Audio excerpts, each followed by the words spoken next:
이명박 정부 시절 군 사이버사령부 정치 개입 사건의 핵심 피의자였던 김관진 전 국방부 장관에 이어 임관빈 전 국방부 정책실장도 어젯밤 석방됐습니다.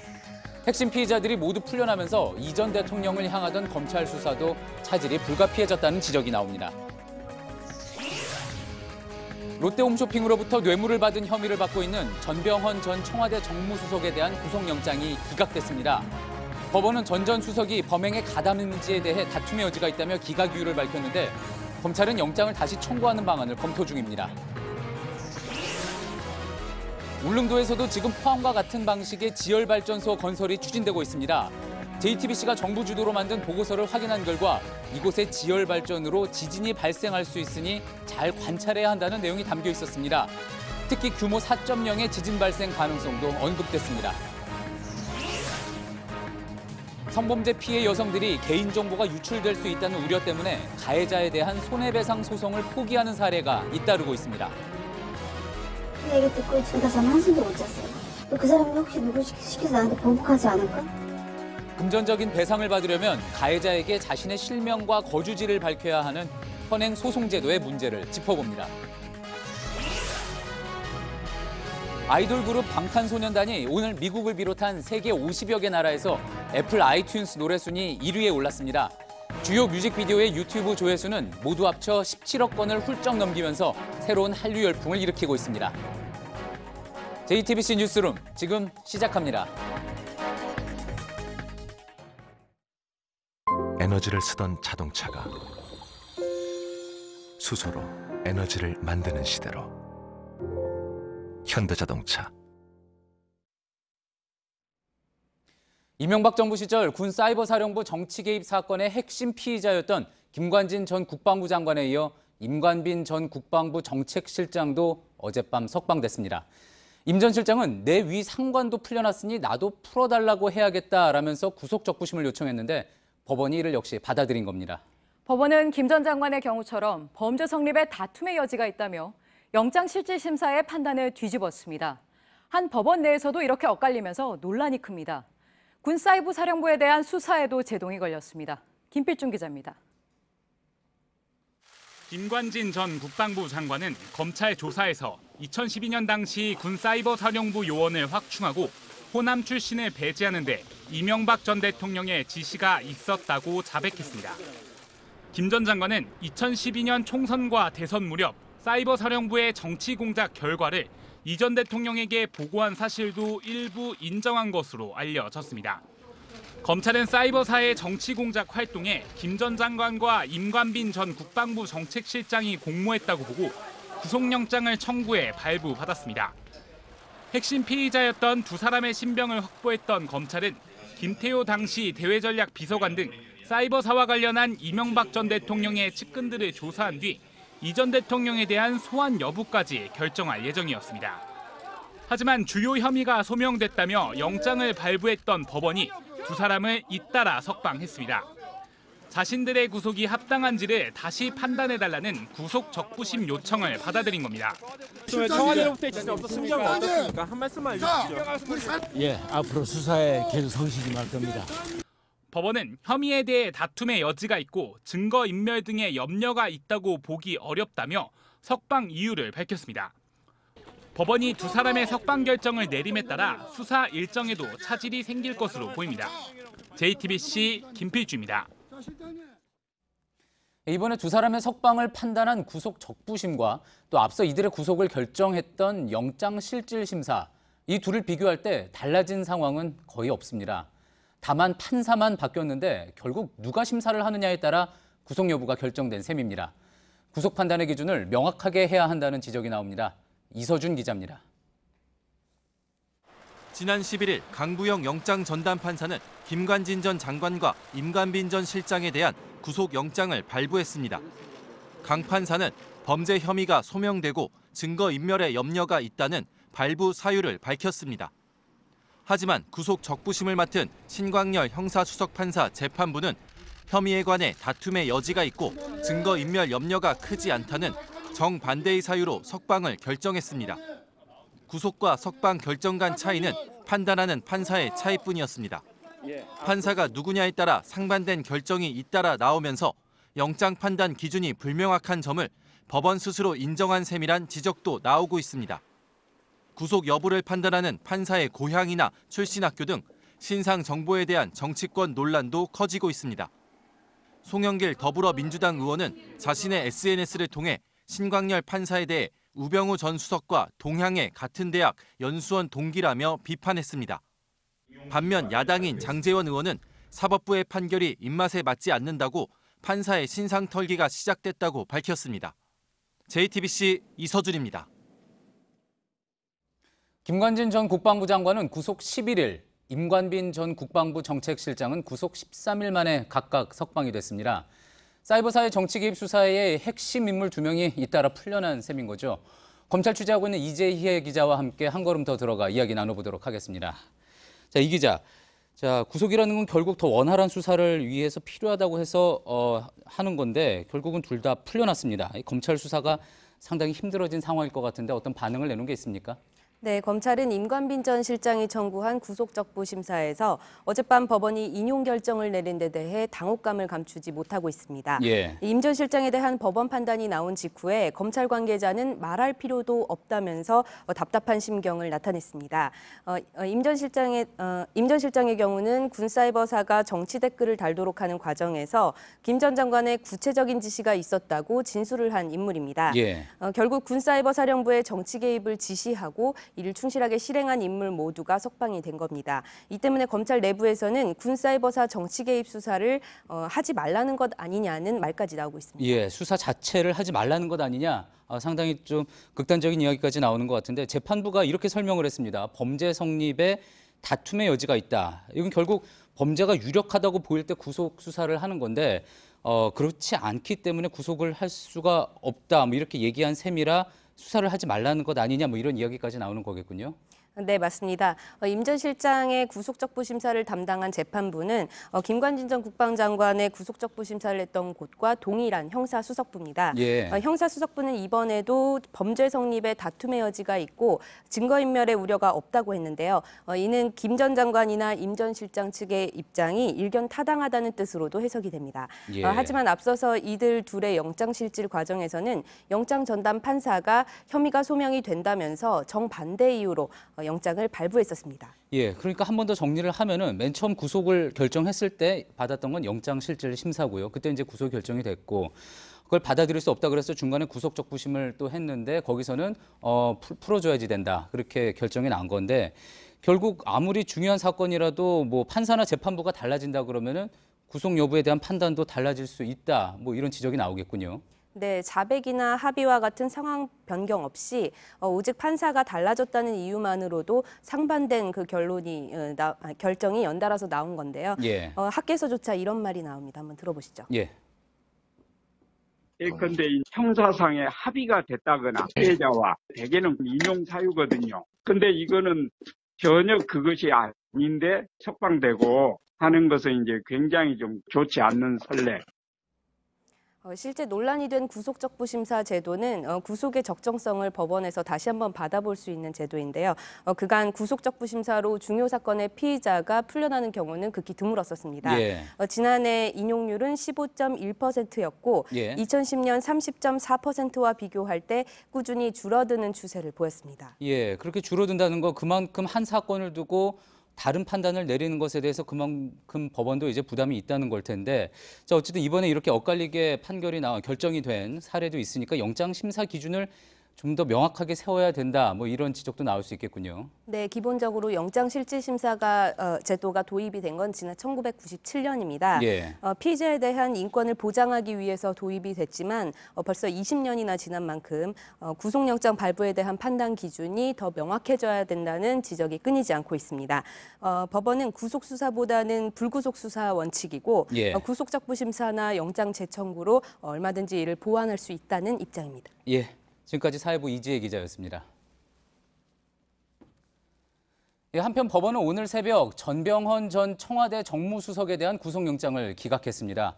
역시 전 전 수석의 범죄 혐의에 대해 다툼의 여지가 있다 이런 설명이었는데 검찰은 영장 재청구를 검토하겠다며 강하게 반발했습니다. 이한길 기자입니다. 오늘 새벽 서울구치소 문이 열리고 전병헌 전 청와대 정무수석이 걸어 나옵니다. 법원이 구속영장을 기각하면서 어제 영장실질심사가 끝난 뒤 구치소에서 대기하던 전 전 수석이 귀가한 겁니다. 저에게 결백을 입증할 수 있는 기회를 주신 법원의 판단에 대해서 감사드립니다. 사실과 진실을 밝히기 위한 싸움을 강력하게. 검찰은 롯데 홈쇼핑이 방송 재승인을 대가로 전 수석이 명예회장으로 있던 한국 e스포츠협회에 3억 원을 후원했다고 봤습니다. 하지만 법원은 범행 가담 여부와 범위에 대해 다툴 여지가 있다며 구속 필요성을 인정하기 어렵다고 밝혔습니다. 또 관련 자료가 대부분 수집돼 증거인멸과 도주 우려도 크지 않다고 설명했습니다. 앞서 구속된 전 수석의 보좌진들에 비해 범행 가담 정도가 충분히 입증되지 않았다고 본 겁니다. 본인과는 관련 없는 보좌진들의 일탈 행위라는 전 수석 측 입장을 일부 받아들인 것으로 해석됩니다. 검찰은 즉각 반발했습니다. 검찰 관계자는 영장 기각 사유를 납득하기 어렵다. 보강 수사를 통해 영장 재청구 여부를 검토하겠다고 밝혔습니다. JTBC 이한길입니다. 예, 다음 소식입니다. 국정농단 사건의 중심인 최순실의 딸 정유라 씨의 집에 괴한이 침입해 흉기를 휘두르는 사건이 발생했습니다. 이 과정에서 정 씨와 함께 있던 지인이 흉기에 찔려 병원으로 옮겨졌습니다. 지금 현장에 나가 있는 취재기자 연결해서 자세한 이야기 들어보겠습니다. 강희연 기자, 사고가 일어난 게 오늘 낮이었다고 하죠? 피의자는 붙잡혔습니까? 네, 신고가 접수된 건 오늘 오후 3시 5분쯤이었습니다. 정유라 씨가 거주하는 서울 신사동 빌딩에 한 남성이 침입했다는 건데요. 경찰이 출동해 흉기를 가지고 있던 44살 이모 씨를 붙잡아 현재 조사 중입니다. 예, 빌딩 안에 이제 피의자가 있었다는 건데 그 안으로 어떻게 침입하게 된 겁니까? 네, 정유라 씨가 있는 층으로 들어가기 위해서는 엘리베이터에서 카드키를 통해서 들어갈 수가 있는데요. 이 때문에 이 씨는 택배기사로 위장해 건물로 들어간 것으로 전해졌습니다. 이 씨는 경비원을 과도로 위협해 제압한 뒤 정 씨에게 접근한 것으로 알려졌습니다. 이 씨가 흉기를 휘두르면서 정 씨와 함께 있던 지인 이모 씨가 옆구리를 흉기에 찔렸는데요. 그래서 병원으로 옮겨졌습니다. 경찰 도착 당시까지 피의자와 피해자가 싸우고 있어 경찰이 이를 제압했습니다. 정 씨 그리고 함께 있던 정 씨 아들과 부모는 다친 곳이 없는 것으로 전해졌습니다. 예, 아무래도 이제 범행 대상이 정유라 씨이기 때문에 더 관심이 집중될 수밖에 없는 상황인데 범행 동기는 지금 확인이 됐습니까? 네, 경찰에 따르면 아직 피해자 이 씨는 진술을 번복하고 있습니다. 처음엔 금전 관계에 있는 누군가의 메시지를 전달하기 위해서 갔다는 취지로 진술을 했는데요. 다시 말을 바꿔서 카드빚 2,400만 원 때문에 강도를 저질러 갔지만 정유라 씨 집인지는 몰랐다고 주장하고 있습니다. 경찰은 피해자가 청부 범행에 나섰을 가능성도 배제하지 않고 있는 것으로 전해졌습니다. 이 씨는 무직의 전과는 없는 것으로 드러났고 가입된 단체도 확인되지 않았습니다. 예, 좀 더 경찰에서 이제 밝혀내야 되겠군요. 근데 앞서 이제 흉기에 지인, 정 씨의 지인이 찔렸다고 했습니다. 지금 지인 이 씨의 상태는 어떻습니까? 네, 현재 이 씨는 병원으로 이송돼 치료를 받고 있습니다. 흉기에 찔려 10cm 정도의 상처를 입고 출혈도 심했지만 생명에는 지장이 없는 상태인 것으로 전해졌습니다. 당시 피해자가 정 씨를 향해 흉기를 휘두르자 이를 막는 과정에서 부상을 입었던 것으로 파악이 됐습니다. 이 씨는 과거 정유라 씨가 덴마크에 있을 때 마필 관리사로 함께 있었던 것으로 파악됐습니다. 이 씨는 지난 6월에도 정 씨와 함께 귀국한 것으로 드러났습니다. 정 씨는 이 씨가 회사 팀장이라고 진술했습니다. 예, 지금까지 정유라 씨 자택에 있는 서울 신사동에서 강희연 기자였습니다. 지진을 유발할 수 있는 지열 발전소에 대한 논란이 크죠. 울릉도에도 포항과 같은 방식의 발전소 건설이 추진되고 있습니다. 저희 취재진은 관련 보고서를 입수했습니다. 지열 발전에 따른 유발 지진이 언급됐는데 규모 4.0까지 모니터링해야 한다는 내용도 담겼습니다. 이윤석 기자입니다. 지난해 산업통상자원부 주도로 만들어진 울릉도 지열발전 관련 보고서입니다. 지열발전 탐사를 위해 깊이 600m에서 1km에 시추공 4개를 설치한 것으로 나옵니다. 보고서는 지열발전에 따른 유발 지진 모니터링 시스템의 중요성을 강조했습니다. 규모 3.0에서 4.0까지의 지진이 일어날 가능성을 확인하는 게 모니터링의 핵심 목적이라고 밝혔습니다. 유발 지진에 따른 인근 주민의 불쾌감 예방을 위해서도 이런 감시는 필요하다고 언급했습니다. 앞서 2012년 울릉군은 포항 지열발전소를 만든 업체 넥스지오와 탐사를 실시했고 2014년엔 특수목적법인을 세웠습니다. 2020년까지 울릉도에 지열발전소 등을 만들겠다는 구상입니다. 전문가들은 유발 지진 등에 대한 정밀 조사가 필요하다고 지적하지만 실무자들은 이런 내용을 잘 모르고 있습니다. 지진 유발 가능성에 대한 탐사가 어느 정도로 있었는지에 대해서는 사실 제가 문건을 본 적은 없습니다. 미국 에너지부가 2012년 안전 매뉴얼을 만든 것과 달리 산업부는 국내 지열발전소는 소규모 연구개발 단계라며 아직 별다른 가이드라인도 내놓지 않은 상태입니다. JTBC 이윤석입니다. 지진 피해를 입은 포항 이재민들은 불편한 게 한두 개가 아닐 겁니다. 대피소에서 먹고 자더라도 빨래가 문제일 텐데 세탁 봉사자 덕분에 걱정은 덜었습니다. 윤도열 기자입니다. 이재민 400여 명이 머물고 있는 흥해 실내체육관에 봉사자의 목소리가 울려 퍼집니다. 빨리 맡기실 거 있으신 분 주세요. 텐트 곳곳을 다니며 빨래거리를 찾는 겁니다. 이재민 한 명이 빨래를 맡기자 텐트에 동과 호수를 적습니다. 수거해온 빨래는 세탁 차량에 있는 세탁기에 들어가고 건조까지 마치는데 1시간 30분이면 됩니다. 세월호 때도 72일 동안 현장을 지키며 유가족들의 빨래를 책임졌던 그 차량입니다. 집에 가기 좀 두려워하는, 그러다 보니까 갈아입을 옷이 없어서 굉장히 난감해 하시는 분들이 많았고요. 한 옷을 이제 일주일 입으신 분, 7일 입으신 분, 이걸 이제 입다가 도저히 안 돼서 이제 가져오시면서 이제 빨아달라는 분이 계신데. 세탁이 끝나면 다시 텐트로 배달까지 해줍니다. 담요부터 속옷까지 빨 곳도 말릴 곳도 없어 고민이었던 이재민들은 큰 걱정 하나를 덜었습니다. 도움이 얼마나 되는데 말도 못해요. 우리 어디가 빠는겨? 식구나 장는겨 13식구인데. 전국 재해구호협회 세탁 차량뿐만 아니라 포항 지역 자활센터에서도 빨래 봉사에 나서고 있습니다. JTBC 윤두열입니다. 네, 최근 지진은 포항의 일상을 바꿔놨습니다. 아파트 고층보다 저층을 찾는 사람들이 많고 학교에선 만약에 대비해 신발을 신고 수업하고 있습니다. 배승주 기자입니다. 지진에 취약하다는 필로티 구조의 건물에 내진 설계됐다는 현수막이 내걸렸습니다. 아파트의 경우 고층보다 저층을 선호하고 주택을 찾는 사람들도 많아졌습니다. 지진 일어나기 전에 이제 로얄층이라 해서 고층을 찾았다가 이제 지진 일어난 후에 잠금이 되니까 못 가겠다는 거죠. 포항의 한 초등학교는 최근 실내화 착용을 금지했습니다. 학생들은 밖에서 신던 신발을 교실에서도 그대로 신고 수업을 받습니다. 지진이 나면 곧바로 빠져나가기 위한 학교 측의 조치입니다. 실제로 대피 훈련을 해보니까 신발을 신기 위해서 우왕좌왕하는 모습과 생존 배낭은 물론 방독 마스크와 자가 발전기 등 구조용품 하나쯤은 필수입니다. 엄격하면 든든하지. 이 사람 미고 나가면 그래도 양심이 시기가는 하는. 지난해 경주 지진 이후 재난 대상에 지진이 추가된 풍수해 보험은 보험료의 절반 이상을 정부가 부담했지만 가입률은 저조했습니다. 하지만 일주일 사이 경북을 중심으로 가입자가 크게 늘었습니다. 지진이 시민들의 일상을 바꾸고 있습니다. JTBC 배승주입니다.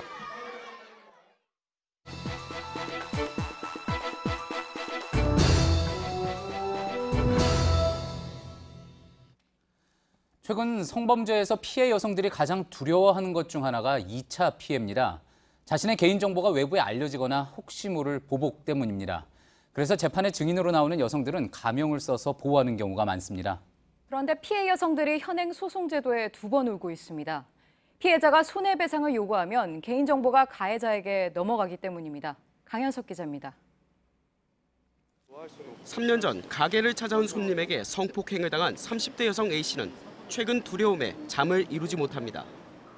징역 3년형을 받고 감옥에 간 가해자에게 최근 자신의 이름과 주소가 전해졌다는 소식을 뒤늦게 전해 들었기 때문입니다. 그 얘기 듣고 지금까지 잠 한숨도 못 잤어요. 약을 먹어도 잠이 안 와요. 또 심장은 뜨겁고 터질 것 같고. 이달 초 손해배상이라도 받아볼 마음에 민사소송을 낸 것이 화근이었습니다. 그 사람이 혹시 누굴 시켜서 나한테 보복하지 않을까? 전 지금 이사할 마음도 있어요. 개명할 생각도 있고.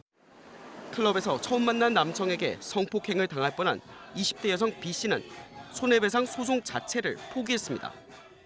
민사소송 신청을 위해 작성하는 자신의 이름과 주소가 고스란히 가해 남성에게 전달된다는 사실 때문입니다.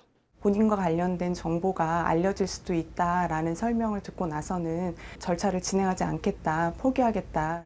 범죄 피해에 배상을 요구하는 건 당연한 권리지만 개인정보 유출 우려로 그 권리마저 포기되고 있습니다. JTBC 강현석입니다. 네, 성범죄 피해자들의 개인정보가 가해자에게 전달되는 건 민사소송만이 아닙니다. 만약 피해자가 배상을 신청하면 자신의 정보가 노출될 각오를 해야 합니다. 법대로 하면 할수록 개인정보가 털리는 셈입니다. 계속해서 최승기 기자입니다. 카드 설계사인 40대 여성 C씨는 2년 전 낯선 번호로 음란한 내용의 문자 메시지 수십 통을 받았습니다. 결국 C씨는 가해자를 법정에 세워 벌금형을 받게 할 수 있었습니다. 하지만 C씨가 가해자에게 금전적 배상을 받을 수 있는 방법은 쉽지 않았습니다. 현행제도에서 배상을 받으려면 재판 중 합의 또는 배상 명령을 신청하거나 민사소송을 제기해야 합니다. 배상 명령은 재판부가 가해자에 대한 형사처벌과 동시에 피해자에게 돈을 물어주라고 명령하는 제도입니다. 하지만 이 과정에서 자신의 이름과 주소를 법정에 제출해야 하고 이는 가해자에게 전달됩니다. 피해자가 개인정보 유출을 각오하더라도 법원은 성범죄에 대한 배상 명령 신청을 거의 받아들이지 않습니다. 손해의 범위를 확정할 수 없다라는 이유로 제가 각하를 하게 되죠. 스스로 좀 좌절하게 되죠, 변호사 입장에서도. 그다음에 권하기가 좀 어려워집니다. 민사소송 역시 실명과 실거주지를 반드시 적어내야 합니다. 또 형사재판에서 가명으로 진행됐던 것이라면 민사에서는 본명을 반드시 써야 되기 때문에 피해자 보호에 이렇게 괴리가 있는 것이죠. 결국 C씨는 가해자가 합의마저 거부하면서 단 한 푼의 배상도 받을 수 없었습니다. JTBC 최승기입니다.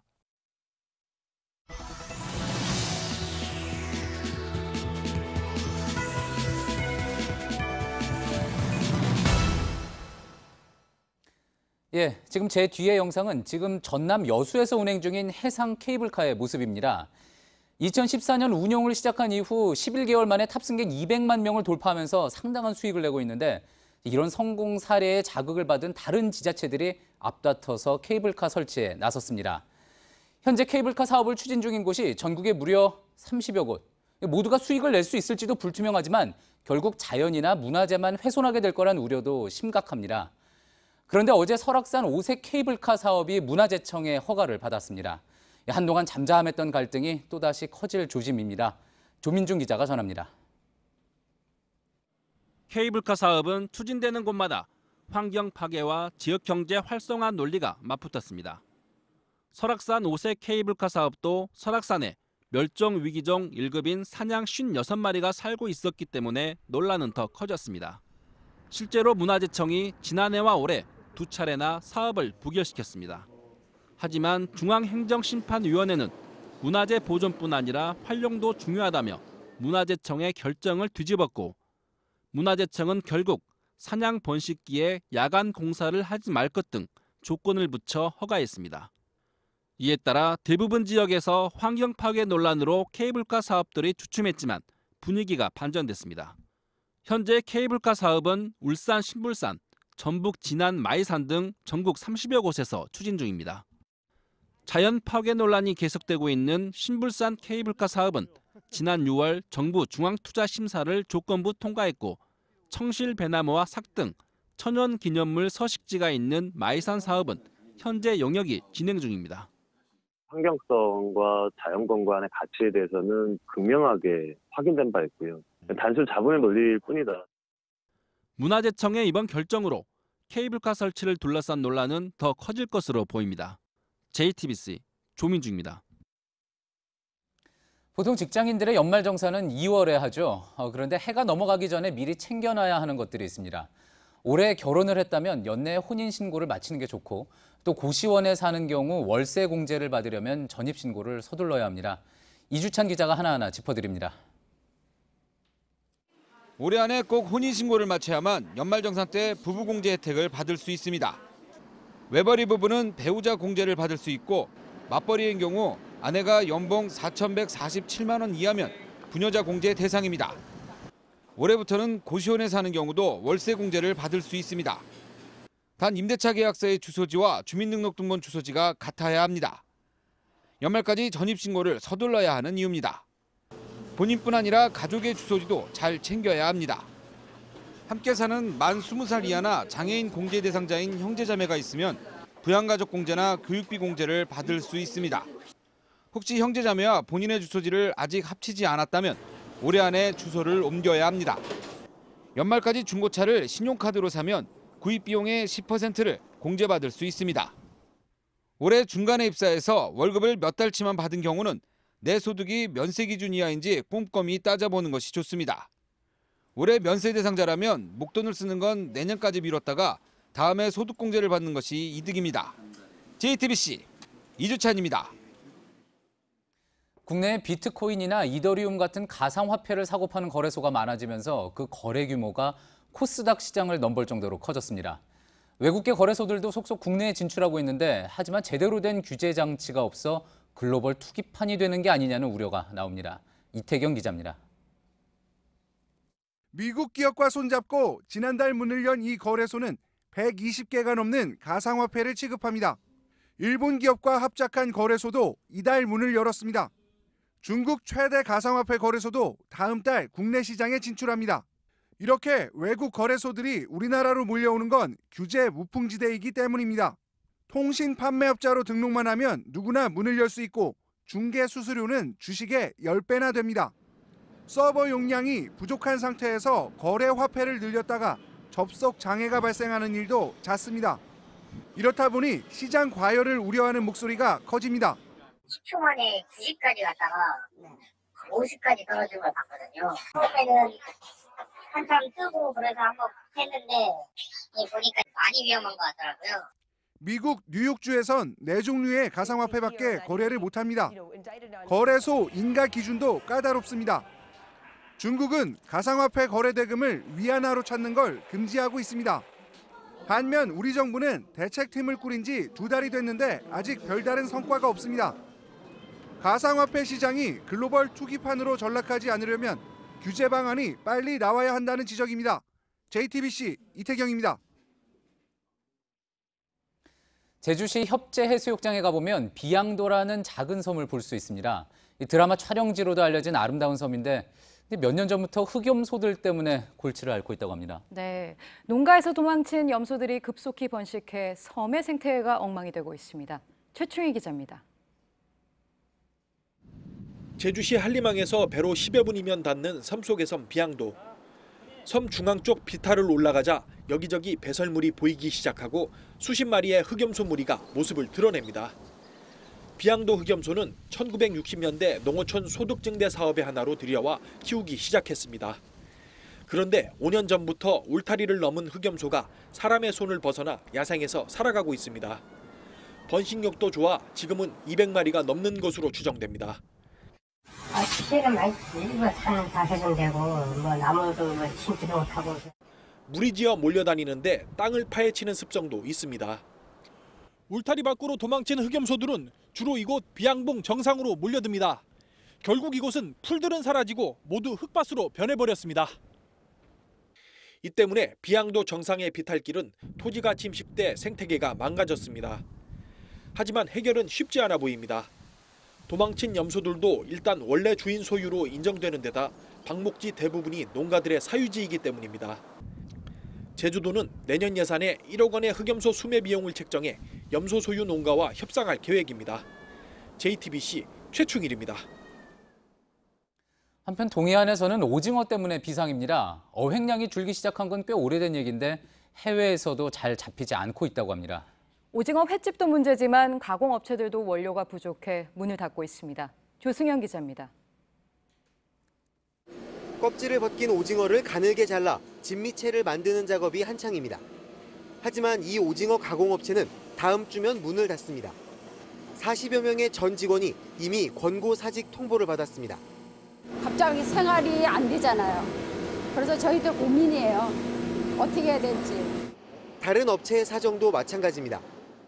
하루에 3톤 정도 조미 오징어를 생산하던 이 공장은 지난 8일부터 휴업에 들어갔습니다. 전체 직원 50명 가운데 절반은 일자리를 잃었습니다. 국내는 물론 페루나 칠레 등 해외에서도 오징어의 씨가 말랐기 때문입니다. 국내 조미 오징어 시장의 70% 이상을 차지하는 강원 지역 가공업체 27곳이 존폐 기로에 놓였습니다. 기계 설비나 공정 구조 자체가 변경이 불가능합니다. 그래서 이 사업은 부득이하게 접을 수밖에 없는 그런 실정입니다. 앞으로 오징어 공급이 정상화되긴 할지 기약이 없어 더 문제입니다.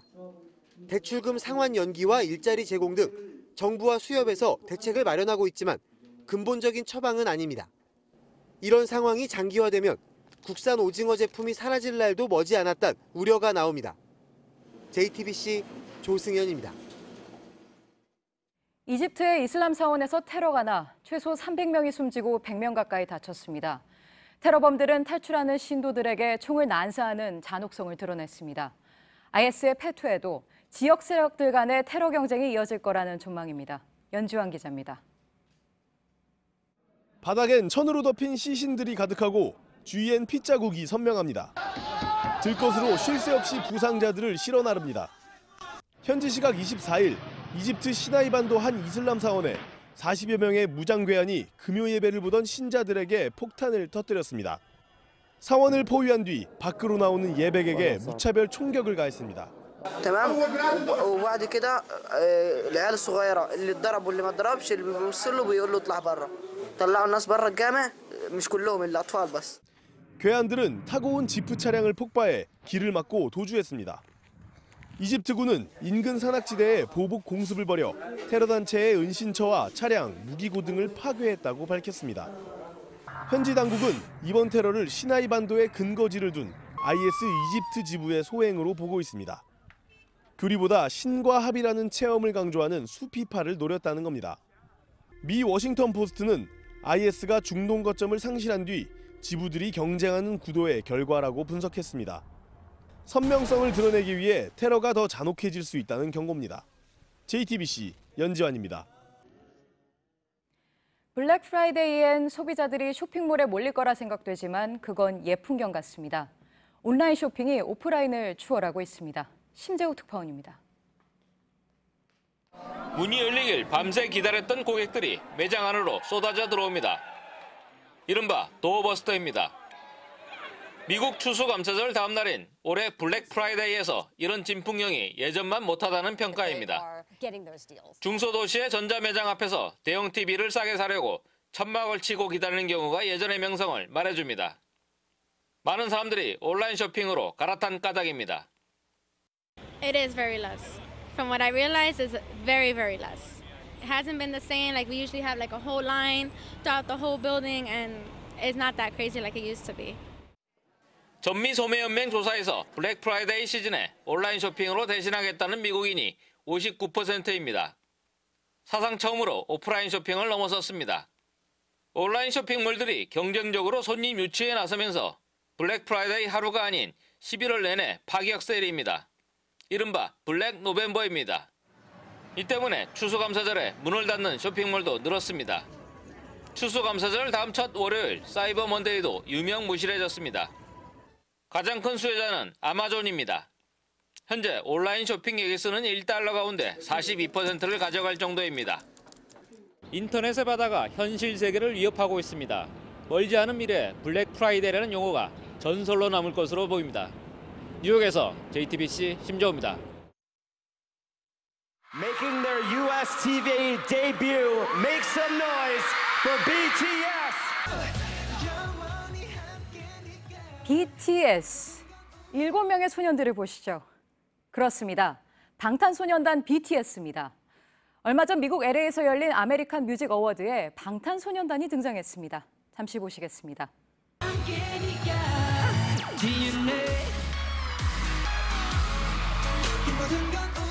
이렇게 열광하는 미국 팬들의 모습은 K-팝의 현주소이기도 합니다. K-팝은 동남아와 중국을 넘어 팝의 본고장인 북미도 강타하고 있습니다. 실제로 미국의 K-팝 페스티벌 K-콘에 올해 8만여 명이 몰렸는데 2014년의 2배입니다. 팬층도 그동안 아시안계가 대부분이었다면 유럽계, 라틴계, 아프리카계로 확대됐습니다. 음원 차트에서 한류 열풍을 증명한 BTS 신드롬, 권근영 기자가 전해드립니다. 방탄소년단이 총알처럼 날아오는 편견에서 벗어나서 음악을 지켜내는 소년들이다. 예, 맞습니까? 원래는 그렇게 생각하고 만든 이름입니다. 방탄소년단이 한국 대중가요의 역사를 새로 쓰고 있습니다. 새롭게 편곡한 마이크 드롭은 공개 하루 만에 세계 50여 개 나라에서 애플 아이튠즈 노래 순위 1위에 올랐습니다. 싸이의 강남 스타일 이후 한국 가수로는 2번째인데 속도는 훨씬 빠릅니다. 뮤직비디오의 인기도 폭발적입니다. 쩔어와 불타오르네를 포함해 11개의 뮤직비디오가 유튜브 조회수 1억 건을 넘었습니다. 모두 합치면 17억 6천만 건에 달합니다. 빌보드 온라인판은 다 함께 따라 부르는 열성 팬들의 응원 문화에 주목했습니다. 소소한 일상의 사진과 동영상을 소셜미디어에서 수시로 공유한 것도 팬들과 친밀감을 높인 비결로 꼽힙니다. 트위터 팔로워 1,000만 명을 돌파한 방탄소년단은 가장 많은 리트윗을 기록한 음악 그룹으로 기네스북에도 이름을 올릴 예정입니다. JTBC 권근영입니다. 북한이 판문점 공동경비구역의 군사분계선 인근에 깊이 1m가 넘는 도랑을 파고 나무 2그루를 심은 게 포착됐습니다. 마크 네퍼 주한 미국 대사 대리는 자신의 트위터에 관련 사진 한 장을 올렸습니다. 이곳은 앞서 북한 병사 1명이 넘어온 지점으로 북한군이 추가로 넘는 걸 막기 위한 조치로 보입니다. 지난 22일 경남 고성 고성천에서 채취한 야생조류 분변에서 H5형 AI 바이러스가 검출돼 긴급 방역에 들어갔습니다. 경기도 화성에서도 야생조류 분변에서 AI 바이러스가 나와 방역당국이 역시 고병원성 여부를 조사하고 있습니다. 학교 영어 시험 문제를 빼돌린 외국어 고등학교 교사와 이를 넘겨받아 학원생들에게 알려준 학원장이 검찰에 넘겨졌습니다. 서울 도봉경찰서는 외고교사 황모 씨와 모 영어 학원장 조모 씨가 공모해 1학년 중간고사 문제를 유출한 사실을 확인하고 업무 방해 혐의를 적용했습니다. 서울시가 택시 호출 애플리케이션인 집으로 서비스를 다음 달 4일부터 시작합니다. 승차 거부를 막기 위해 택시기사에겐 목적지가 시내인지 시외인지만 표시됩니다. 내년 3월까지 시범 운영한 뒤 전체 서울 택시로 확대됩니다. 프로배구 소식입니다. 오늘 삼성화재가 OK저축은행을 꺾고 9연승을 차지했습니다. 2013년 이후 다시 나온 기록입니다. 주장 박철우는 공격 성공률이 60%를 넘어 1위를 달렸습니다. 전효희 기자입니다. 박철우의 손에 맞고 튀어나간 공이 신진식 감독의 얼굴을 강하게 때립니다. 그래도 신 감독은 환한 미소로 선수들을 맞이합니다. 아파도 웃게 만든 선수는 바로 주장 박철우였습니다. 박철우는 1세트 초반부터 연속 서브 에이스를 올리며 기선을 제압했습니다.